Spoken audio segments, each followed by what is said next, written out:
Hello friends, today I'm going to teach you how to make ruby chocolate macarons. These are some of my favorites. If you have never tried ruby chocolate, it's almost like a less rich white chocolate, not as sweet as white chocolate, and with a tangy finish that is absolutely scrumptious. I'm starting the video showing the macaronage process already, but you can go back to any of my many videos that do show how to make each stage of the batter. To this batter, I added a few drops of Dusty Rose by Americolor. After adding food coloring, continue to fold the batter until it comes to the perfect consistency.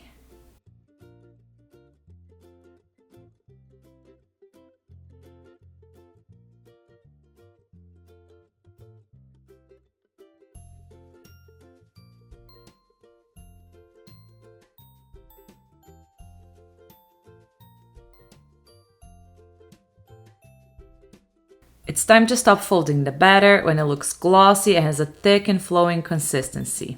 You should be able to pick up some batter with a spatula and draw several figure eights with the batter that's dripping off without having it break up. And then, even after the batter breaks up, it still continues to flow slowly and effortlessly off the spatula. Transfer the batter to a piping bag.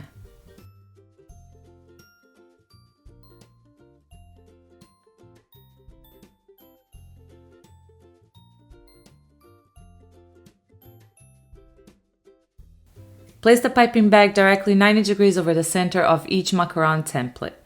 Apply gentle pressure to release the batter and carefully pipe for about 3 to 5 seconds, and then quickly pull the bag up, twisting slightly at the top.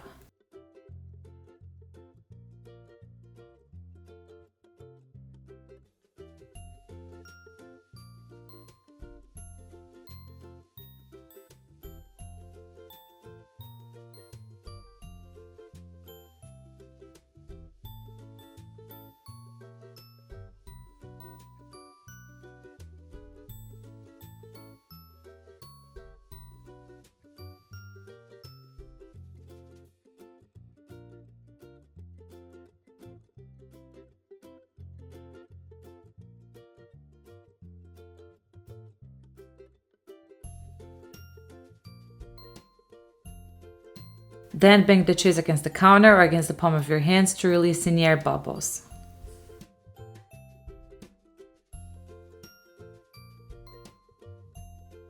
And also use a toothpick to pop any remaining air bubbles from the surface of the shells. Let the shells sit so they will dry, and once they're dry to the touch, you can bake. I baked these shells in a 325 Fahrenheit oven for about 20 minutes, and I rotated the tray after about 5 minutes baking. To know if the macarons are done baking, you can try to move a macaron and it shouldn't feel jiggly. Remove the macarons from the oven and let them cool down completely. Now we're going to make the ruby chocolate ganache. These are ruby chocolate callets by Callets. You can also get ruby chocolate bars and chop it yourself to make the ganache. Pour hot heavy cream over the ruby chocolate. Cover with a towel or with a plate to let the mixture stand for a minute. Then use a whisk to combine until the chocolate has completely melted. If you still see lumps of chocolate, place the bowl in the microwave for 5 seconds at a time, stirring in between until the entire chocolate has melted. And another tip is, if the ganache is separating at this point, you can add a little bit more warm, heavy cream to it and continue to whisk until the ganache comes together. Now we're going to set this aside. If the ganache isn't firming up fast enough, insert the bowl in the fridge for 5 to 10 minutes. And stir at least once so the ganache is cooling down evenly and not just on the edges. The ganache should have the consistency of a thick buttercream so that you're able to pipe it in the macaron shells. Once the ganache gets to this consistency, place it in a piping bag fitted with a round tip.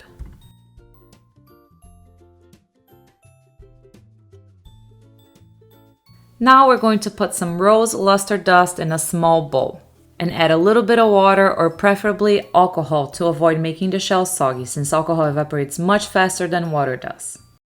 You only need enough water or alcohol to dissolve the luster dust into a thick liquid.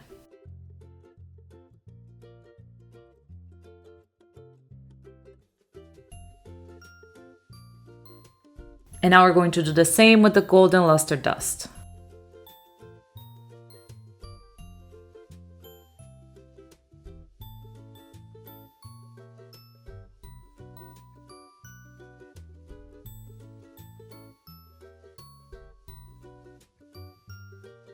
Now using the brush, we're just going to paint the shell of the macarons with the rose and with the golden.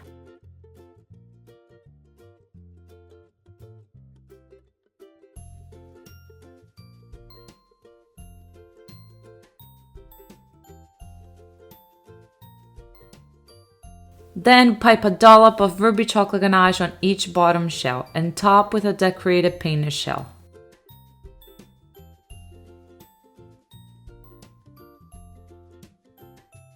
Let the macarons mature overnight before serving. I hope you enjoyed today's recipe. For the full recipe, go to my blog, piesandtacos.com. The link is going to be down below in the description box. Thank you so much for watching. Bye!